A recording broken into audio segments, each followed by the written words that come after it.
What's going on, good people? You know what time it is. The last halftime show for the season. We're going to get to it between the Saints and the Falcons. But before we get to it, hit that like and subscribe button on the way in. We got you covered. Let's go.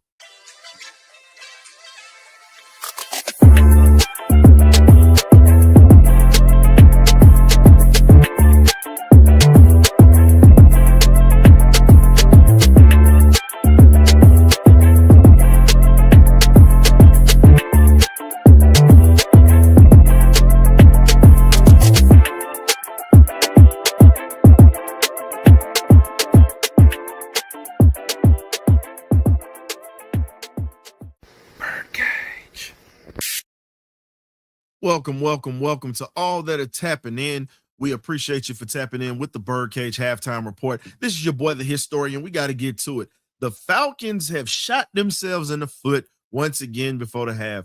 Penalties are definitely killing us at this point.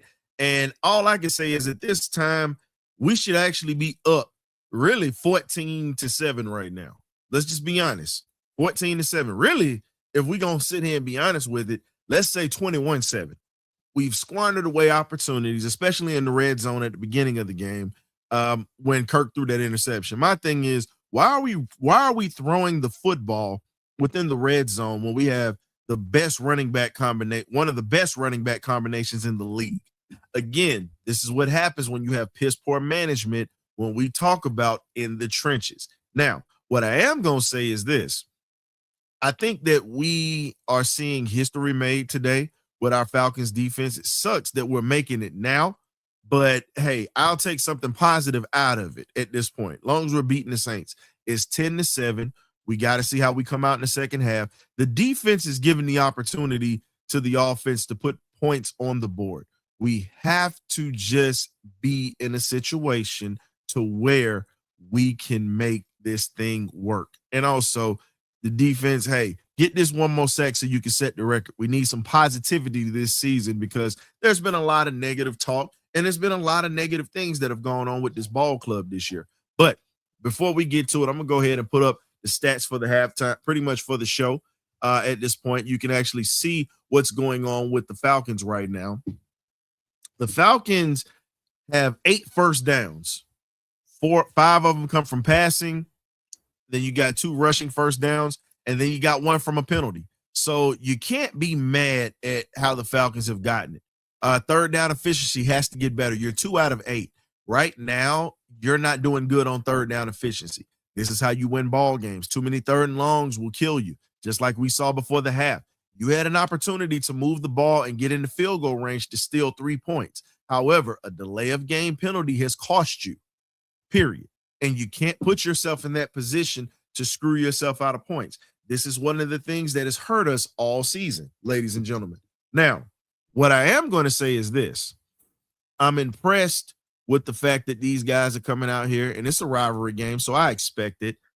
Fourth down efficiency, we are 1 out of 1. It was a good gamble. We ended up getting it. Now, the other thing that we've got to do, Ryan Newsle's got to get better at pass protection. He's been whooped today. That middle of that pocket has been collapsing on him today. And if you look at it, Nigel got beat up by Demario Davis early in the game. They're starting to figure out where the weak sister is today. It's the middle of the field. And you got to give Kirk time. Atlanta has 113 yards total today with 7 total drives. The Saints defense has been getting after it today. Their offense has 151 yards with 6 less plays than us with 29. Then you look at the drives. They're averaging 5.2 yards per drive. We're averaging really 3-4 yards a drive. Still not good. Got to give AJ Terrell his credit because he started giving us momentum when he caused the fumble today defensively. And then you got to get the block punt. Special teams made a play today. That is something we haven't seen all year. Special teams making big plays like that. So at this point, you've got to utilize any weapon that you have. We're trying to throw to Darnell Mooney. I get it. I see it. It's coming. And at the end of the day, you got to use Kyle Pitts in the red zone a little bit more. You got to put yourself in a position. Kirk hurt himself with that interception. He was trying to force that to Pitts or whatnot. But I'm looking at it from a standpoint of this. Atlanta has to make sure they take care of the football, and we've got to keep the defense fresh, period. You've got to keep the defense fresh at this point. Watching Zach Robinson right now is pretty much like watching Mike Bobo for the Georgia Bulldogs at the end of the Sugar Bowl versus Ole Miss. Very predictable at the end. And you have too many weapons to use to not be so predictable. So that's another rant. And yes, I did throw a shot at Mr. Bobo. I don't give a damn how you feel about it, because we're seeing the same thing with the Falcons right now. If you have a chance to put points on the board, you have to do it. In a rivalry game, you've got to keep your foot on their necks, and you can't give them any type of reprieve. As I said earlier in the show, we have a recidivist at offensive coordinator, a repeat offender. He's going to continue to get your hopes up, and then he calls bad drives. He definitely does not think things through. He doesn't have a feel for the game. And unfortunately, you're starting to see that more and more. And as many have said all season, it's predictable. There's no sense of urgency at certain portions of the game. You've got to have a sense of urgency. You have to do the little things to make the big things work. And until we can get the little things down, we're going to be having these same conversations. Yes, we're leading, but for how long? How many times and how many drives are you going to squander when you get good field position to get points? How many times are you going to put yourself in a position to not get touchdowns? You have to get touchdowns to win the game. Yes, field goals are nice. They add up. But in this rivalry game, you know that it can go either way. And you can't give New Orleans, a team that has nothing to lose today, just like we don't. You have to get TJ Slow uncomfortable. He's getting comfortable right now. You can't allow him to settle in, because once he settles in, he's going to start picking his defense apart. You cannot be conservative. You got to go after him. As we say at University of Georgia, GATA, get after their ass. Rest in peace, Irk Russell, who that term came from. Get after their ass. That's pretty much what you're going to have to do. And when you look at what's going to happen in this second half, you got to run the ball. You got to be able to control the clock, and you got to be able to try to get points. Find ways to create mismatches with Pitts, mismatches with Drake, being able to use Tyler Algier, and really not trying to sit there and just run Bijan into the ground. I know we want the record, but here's my thing. What good is the record if you get a loss? What good is the record if you get a loss? If the record happens to fall in the way of a victory, I'm okay with it. But I don't give a damn about Bijan getting 154 yards. I want to sweep the Saints. And most Falcon fans want to sweep the Saints. You want to finish on a great note. You want to finish the ball game with a W. You want to be tied you want to be in that three-way tie for first place in the division. As bad as this season went, you can finish this thing on a high note. You can finish on a high note and actually give people some hope at this point. I don't think it's much hope for me. I'm going to keep it honest with you, because it's still a lot of things that are bad that need to be addressed. And that's going to happen this offseason. But I would like to finish the season with a victory, because last season we didn't finish with a victory. That left a bad taste in a lot of people's mouths. But you might get a little bit of reprieve from some of the fan base if you beat the Saints twice in a year. Yeah, they're bad, but it's still the Saints. You might get a little sympathy for that. But I don't know how much, but you might get some. Maybe a smidget, a tablespoon. Now, getting back to it, the other thing that we cannot do is not afford to take shots downfield. You can't be too conservative. Start taking shots downfield. Start attacking the seams. Start attacking corners of the field. You've got to put everything down that you know and start just letting Kirk rip. It's the end of the season. What else are you having to conceal at this point? Let Kirk run the offense. Let Kirk run the offense. That's my whole thing. Because if you win today and beat the Saints, guess what? The Panthers go to the playoffs. You lose today, the Bucks go to the playoffs. So at this point, it doesn't matter who goes.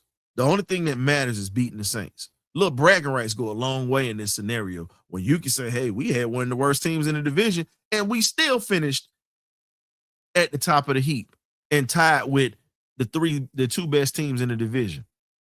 I'd rather be in that spot instead of being looking up at them saying, damn it, we're in second place. I don't want to be in that spot. I like to have a little bit of bragging rights this year. That's the little bit of the fan in me coming out, just like everybody else. But we got to take more deep shots down the field. Raheem, you got to pull the trigger at this point. Your job is safe at this point because Arthur Blank is not going to fire you. It's pretty much there. Let's just put it this way. You should be as comfortable as somebody drawing you a warm bath with house slippers, a stogie, and a shot of Jack Daniels in a shot glass. That's how comfortable you should be right now.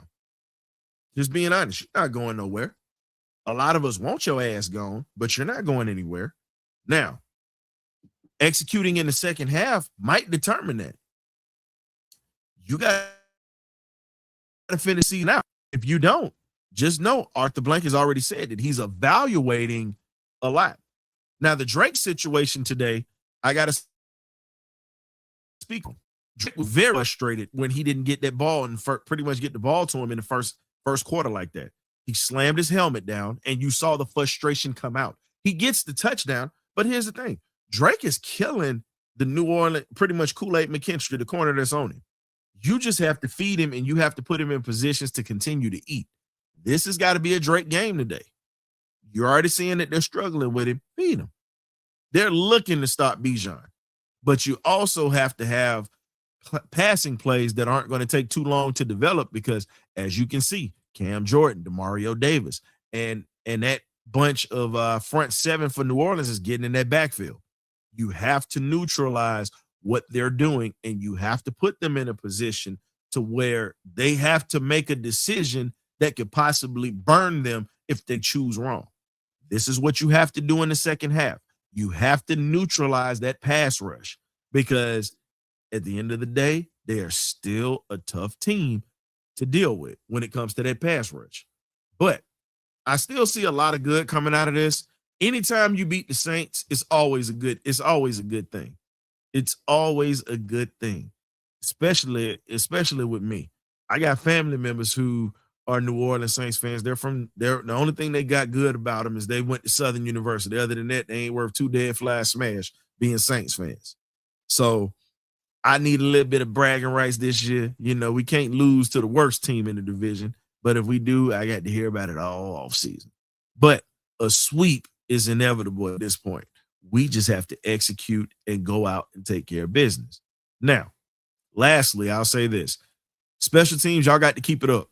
You guys got to keep it up because if you don't, that phase of the game could cost us. We need you to keep continuing to churn and burn and get this thing right. So we definitely are looking forward to possibly having the party line today. And yes, I said possibly because we know that this thing can go either way. And we've seen that this year. We need to have everything in order. Let's get to this party line. But if not, there's a benediction waiting and the collection plate and the altar waiting for fans that are pissed off, and they'll get to have their reprieve one last time. So go ahead and get this dub, fellas. Let's go ahead and have a party line lounge. Let's celebrate before we go into the off season. So let's get back to it, man. We'll catch you at the end of the ball game today, and we'll have the party line or benediction post game show. We'll catch it in. Ghosts.